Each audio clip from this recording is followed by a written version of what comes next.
Faradami walks into the courthouse on a Tuesday morning expecting a routine custody hearing. Standard procedure for a divorce that had been relatively civil until now. He and Melissa had agreed on joint custody of their 2 daughters, 8-year-old Zara and 6-year-old Amara. The dissolution of their 10-year marriage had been painful but manageable, both parents prioritizing the girls above their own hurt. Or so Faradami thought. He sits at the defendant's table in his best suit, the one he wore to his brother's wedding last year, trying to project calm confidence. His lawyer, Mrs. Adebayo, reviews papers beside him with a furrowed brow she's been wearing since they arrived. "Something's changed," she'd whispered when they saw the size of Melissa's legal team, 3 attorneys instead of the solo practitioner she'd been using. "Be prepared." Judge Okonkwo calls the session to order, and Melissa's lead attorney, a sharp woman in an expensive suit, stands with theatrical gravity. "Your Honor, we need to address serious allegations that have come to light regarding Mr. Adeyemi's fitness as a parent." Faradami's confusion must show on his face because the attorney's smile is almost predatory. Allegations of emotional abuse, manipulative behavior, and creating an unsafe environment for the minor children. The courtroom tilts. Faradami's vision actually blurs at the edges. "What?" The word comes out strangled. "Your Honor, I don't know what." But Melissa's attorney is already presenting documents, statements Faradami has never seen, sworn affidavits from people he doesn't recognize. His own lawyer is scrambling to read through papers being shoved across the table, her expression growing more alarmed with each page. Through it all, Melissa sits with her head down, the picture of a traumatized wife protecting her children. She won't meet Faradami's eyes. The judge's expression has changed from neutral to concerned, his gaze shifting between the documents and Faradami with something that might be disappointment or disgust. "Mr. Adeyemi, these are serious allegations. Do you have anything to say?" Faradami tries to speak, to explain, to defend himself, but his voice won't work properly. His throat has closed around panic and disbelief. In the hallway beyond the courtroom doors, he can see Zara and Amara with Melissa's mother, their small faces pressed against the window glass, confused and scared. They're watching their father being destroyed and don't understand why. In light of these allegations, the judge says after what feels like hours but is probably 10 minutes, "I'm ordering temporary restricted contact. Mr. Adeyemi, you'll have supervised visitation only 2 hours per week, pending full investigation of these claims." The gavel comes down like a gunshot. Faradami's world ends right there in that courtroom. As they're leaving, Melissa passes close enough to whisper, her voice so low only Faradami hears it. "You won't see them again. Not the way you want to. I'll make sure of that." The venom in her voice is more shocking than the accusations. This isn't the woman he married, the woman who once loved him. This is a stranger wearing his wife's face. Outside the courthouse, Faradami collapses against his car, his hands shaking so badly he drops his keys twice trying to unlock the door. A court officer who'd been present during the hearing approaches him, looking around cautiously before speaking. "Mr. Adeyemi, I probably shouldn't say this, but something about her story didn't sound right. I've been working family court for 15 years. I know coach testimony when I hear it." Faradami looks up, hope flickering in his chest like a dying candle. "What do you mean?" The officer shifts his weight, uncomfortable. The way she answered questions. Too rehearsed. And she wasn't alone when she filed the initial report. There was a man with her. Not a lawyer, someone else. He kept whispering to her, helping her fill out forms. I remember thinking it was odd. "Who?" Faradami manages to ask. The officer shakes his head. "Don't know his name. But you might want to look into who's been around your wife lately. Court filings are public record. Check who's listed as witnesses, character references. Sometimes the truth hides in plain sight." Then he walks away, leaving Faradami standing there with the first thread to pull in unraveling Melissa's lies. That evening, Faradami begins investigating. He pulls court documents, reviews filing dates, and one name keeps appearing, Chuck Okafor, listed as a character witness. A reference for Melissa's fitness as a mother. Someone Faradami has never heard of in 10 years of marriage. He searches social media, finds a Chuck Okafor who lives 3 blocks from Faradami's old house, and his blood runs cold. There are photos, recent photos, of Chucks at outdoor restaurants, at parks, and in some of them, blurred in the background, Faradami swears he can see Melissa. Faradami's neighbor, Mrs. Adewale, calls him the next day. "Faradami, I don't know if this matters, but there's been a man around your old house for months. Since before you moved out, actually. Tall, drives a black Audi. He and Melissa seem close. The unspoken implication hangs in the air. I thought you should know. Faradami's first supervised visitation is torture. 2 hours at a community center. A social worker named Mr. Bello is watching his every interaction with his daughters, recording notes that will be used to determine if he's safe to be around his own children. Zara is quiet, withdrawn in a way that breaks his heart. Amara won't stop crying. I want to go home, she keeps saying. I want everything to be normal again. Me too, baby, Faradami whispers, hugging her while trying not to cry himself. Me too. But it's Zara's behavior that troubles him most. She keeps glancing at Mr. Bello like she wants to say something, but is afraid. When Faradami asks if she's okay, she just nods and says everything is fine. The same words Faradami heard his own mother say during his parents' difficult marriage, words that meant nothing was fine. That evening, Faradami calls Zara's phone, the one he gave her for emergencies that Melissa hasn't taken away yet. He hears her talking to someone, her voice barely audible. Mom said we shouldn't tell what really happened. She said Daddy might go away if we talk about it. Faradami's heart stops. Zara? Baby, who are you talking to? The line disconnects immediately. When he calls back, the phone goes straight to voicemail. By the next morning, the number is disconnected entirely. Mrs. Adebayo, Faradami's lawyer, calls him into her office with news that makes his blood run cold. I've been reviewing filing dates. Melissa submitted her initial accusation documents 3 weeks before she asked for a divorce. This wasn't a reaction to your separation. This was planned. She was building a case against you while you were still living together, still believing your marriage might be saved. The lawyer spreads documents across her desk, timelines marked in red. And look at this. During those same 3 weeks, someone named Chucks Okafor visited her repeatedly, according to building security logs I subpoenaed from your old apartment complex. 5 times in 3 weeks. Long visits, 3 to 4 hours each. What do you think they were doing, Faradami? Planning, Faradami says, the word bitter in his mouth. Planning how to destroy me. Faradami receives a text message from an unknown number. Check her phone records. Especially the week before court. You'll find what you need. Before Faradami can respond or even save the number, the message thread disappears. The sender has deleted their account entirely. Someone is helping him, but why? And who? Mrs. Adebayo subpoenas Melissa's phone records through legal channels, arguing that the accusations are serious enough to warrant investigation. The judge agrees, and 2 weeks later, they have months of call logs. The pattern is damning. Melissa called Chuck Okafor 47 times in the month before filing her accusations, including a 2-hour call the night before the custody hearing. The night before she stood in court and accused Faradami of being a danger to his own children. She was getting her story straight, Mrs. Adebayo says, highlighting call after call. Look at this. 3 calls the day before, 2 the morning of. She was being coached, Faradami. Someone was telling her exactly what to say. But Melissa's lawyer files a motion for full custody immediately, arguing that the phone records mean nothing and that Faradami is desperately grasping at straws to avoid accountability. The next breakthrough comes from an unexpected source. A woman named Grace, who works in the front office at Zara and Amara's school, sends Faradami a private email. Mr. Adeyemi, I don't know if this matters, but a few weeks before you and Ms. Melissa separated, she brought a man to pick up your daughters. She introduced him as Uncle Chucks, said he was family. But I'd never seen him before, and the girls seemed uncomfortable. I probably should have said something, but I didn't want to overstep. I'm so sorry. If you need me to make a statement, I will. But I'm scared of losing my job. Faradami forwards the email to Mrs. Adebayo, who adds it to their growing file of evidence. But they need more. They need something undeniable, something Melissa can't explain away with more lies. Mrs. Adebayo's investigator examines Melissa's sworn statements with forensic precision, checking every detail against verifiable facts. Look at this, she tells Faradami, spreading timeline documents across the conference table. Melissa claims you had an angry outburst at the girls' school play in March. Says you screamed at teachers and scared parents. But you were at a work conference in Abuja that entire week. I have hotel receipts, flight records, and conference attendance logs. You couldn't have been at that play because you were 300 miles away. They find more impossible overlaps.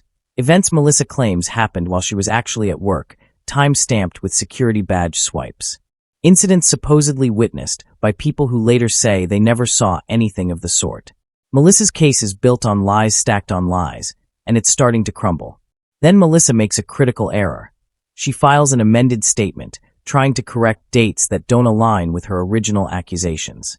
But the corrections only create more contradictions, more impossible timelines. She's caught between the lies she's told and the truth she can't admit. Mrs. Adebayo smiles grimly. She's panicking. People who are lying always panic when their story is challenged. Truth doesn't change. Lies have to keep shifting. Security footage emerges from Melissa's apartment building. A time-stamped video of Chuck Okafor entering late at night, not leaving until morning. Multiple nights. Multiple weeks. The building's superintendent, an older man named Mr. Taiwo, sends the footage directly to Faradami with a note. I've known you since you moved in. I know what kind of man you are. This isn't right what she's doing. I hope this helps. The final piece comes from a neighbor, a woman named Blessing, who lives across the hall from Melissa. She records a voice message for Faradami, her voice shaking. I heard them rehearsing something. Days before your court hearing. Melissa and this man, Chucks. They were going over questions and answers like they were preparing for a test. He kept saying, remember to cry when you say this part, and make sure you emphasize you were scared. I know what I heard. But Mr. Faradami, I can't testify officially. My husband and I need our housing voucher, and if I get involved in legal drama, they might pull it. I'm so sorry. Faradami understands. People who want to help but can't afford to get involved. Justice requires witnesses, but witnesses require courage that not everyone has the luxury to afford. But the recording is enough. It can be presented as evidence even if Blessing won't testify. Through a connection Mrs. Adebayo has, Faradami meets with someone who claims to have information about Chuck's involvement. The man turns out to be James Allowale, who worked with Chuck's at a consulting firm before Chuck's quit suddenly 3 months ago. He bragged about it, James says, sitting in a coffee shop looking uncomfortable. Said he was helping someone fix their divorce situation. Said he'd done it before for other people, coached them, helped them build cases. He called it strategic divorce consulting. I thought it was disgusting. James reaches into his bag and pulls out a sealed envelope. When Chuck's quit, he left his desk a mess. I found this in a folder he'd forgotten. I don't know why I kept it. Maybe I knew someone would need it someday. But here, inside the envelope are notes, scripts with questions and coached responses, and timelines outlining exactly how Melissa should build her case against Faradami. One page has both Melissa's and Chuck's signatures at the bottom, a contract or agreement of some kind. He's not doing this for free, James adds quietly. I heard him on the phone once. Melissa promised him money once she got full custody and could control your daughter's child support. And she promised him something else too, that they'd be together. That once you were out of the picture permanently, she'd marry him. He's not just helping her. He's invested. That night, Melissa accidentally sends a text message to Faradami instead of Chuck's. The message is brief but damning. He'll break in court. We just need one more push. Make sure you're ready to back me up tomorrow. Faradami screenshots it instantly, even as the message disappears, deleted from Melissa's end. But it's too late. The evidence is saved. When Faradami confronts her via text about the mistaken message, Melissa denies everything. I don't know what you're talking about. I never sent that. You're making things up now. This is exactly why I need to protect my daughters from you. But Faradami has the screenshot with full metadata. Timestamps, phone numbers, everything that proves it's real. During another supervised visitation, Amara, 6 years old and unable to maintain the fiction her mother has coached her into, says something that changes everything. Mr. Bello, the supervisor, has stepped away for a moment to take a phone call. Amara crawls into Faradami's lap and whispers, Daddy, when are you coming home? I don't like Uncle Chuck's. He's mean. Mom says you're going away because she needs to win. But I don't want you to go away. Can't Mom just not win? The words break Faradami's heart and give him exactly what he needs. When Mr. Bello returns, Faradami quietly mentions what Amara said. I'm not trying to bias the report, Faradami says carefully.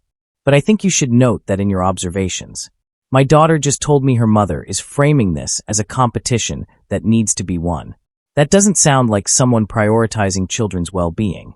Mr. Bello's expression is carefully neutral, but he writes extensive notes. Later, Faradami will learn that Mr. Bello included Amara's statement in his report to the court, noting that the child appears to have been exposed to adult conflict and shows signs of coaching regarding appropriate responses about her father.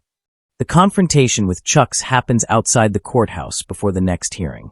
Chucks approaches Faradami, trying to intimidate him, chest puffed, voice aggressive. "You need to just give up, man. Melissa's going to win this.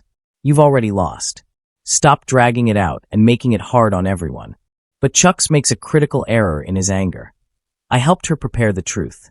I was there making sure she got everything right. Helped her prepare. Was there making sure." Mrs. Adebayo, standing 20 feet away on her phone, hears every word. She ends her call and walks over, her voice cold. "Mr. Okafor, you just admitted to helping fabricate testimony. I'd suggest you consult with a lawyer yourself. You're going to need one. The final hearing is scheduled for a Friday morning." The courtroom is packed, family members, social workers, character witnesses. Faradami sits at the defendant's table feeling like he's walking toward either vindication or total destruction. There's no middle ground left. Judge Okonkwo enters, and Mrs. Adebayo begins systematically dismantling Melissa's case. First, the security footage showing Chucks entering Melissa's apartment late at night, repeatedly, during the time she was supposedly a frightened wife documenting abuse. Then the phone records showed dozens of calls to Chucks, including the 2-hour coaching session the night before the original accusation. Melissa's face drains of color, but her attorney tries to spin it. "My client has a right to emotional support during a difficult time. Having a friend doesn't invalidate her claims." But then Mrs. Adebayo presents the document bag from James.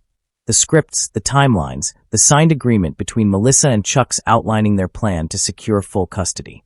"Your Honor," Mrs. Adebayo's voice rings through the courtroom, "this isn't a case of a mother protecting her children.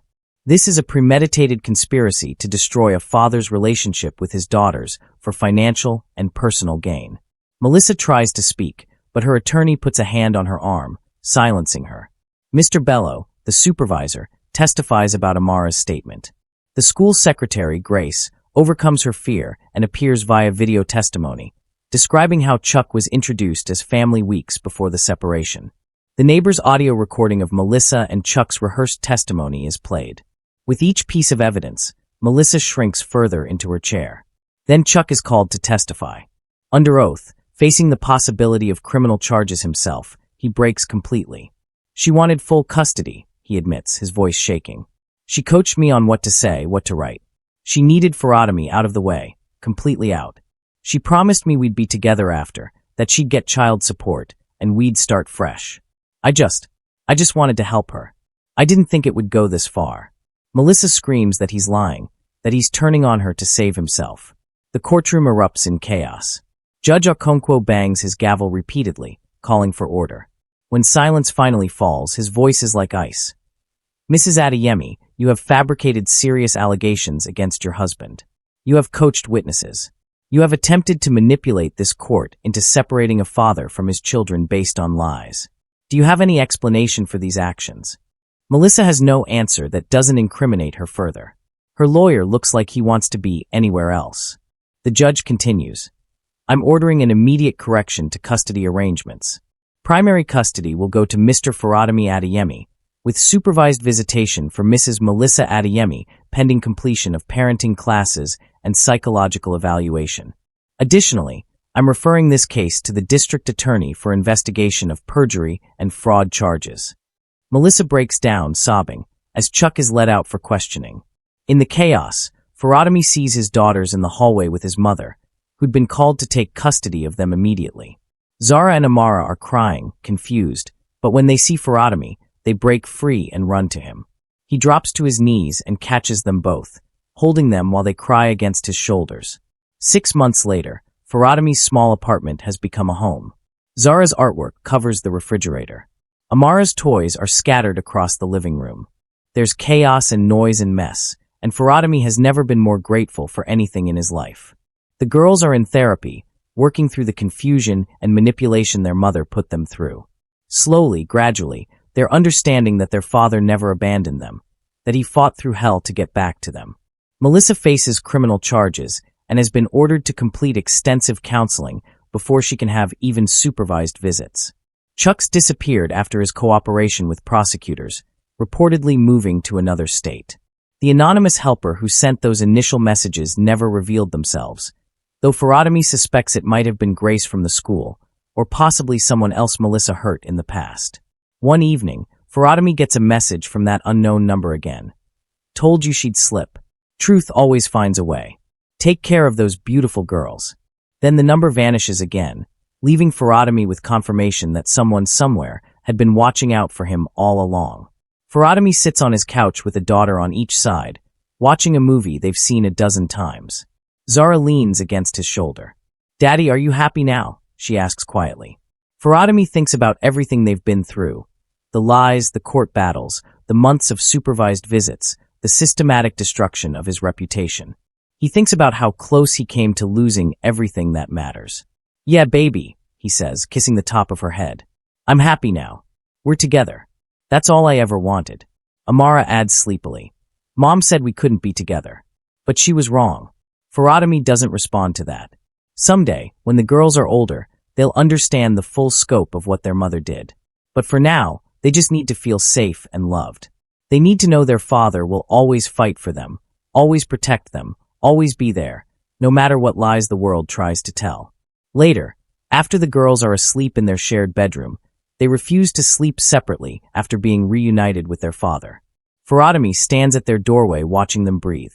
He thinks about the court officer who gave him that first hint, the neighbor who provided evidence despite her fears, the coworker who handed over Chuck's documents, and the anonymous helper who nudged him toward the truth. Justice required an army of people brave enough to speak up when lies seemed insurmountable. It required evidence and patience and a legal system that eventually listened to truth over fiction. But mostly, it required a father who loved his daughters enough to keep fighting even when everyone told him he'd already lost. Faradami closes their bedroom door softly and walks to his own room. On his nightstand is a photo from 2 years ago, before the divorce, before the accusations, when life was simpler.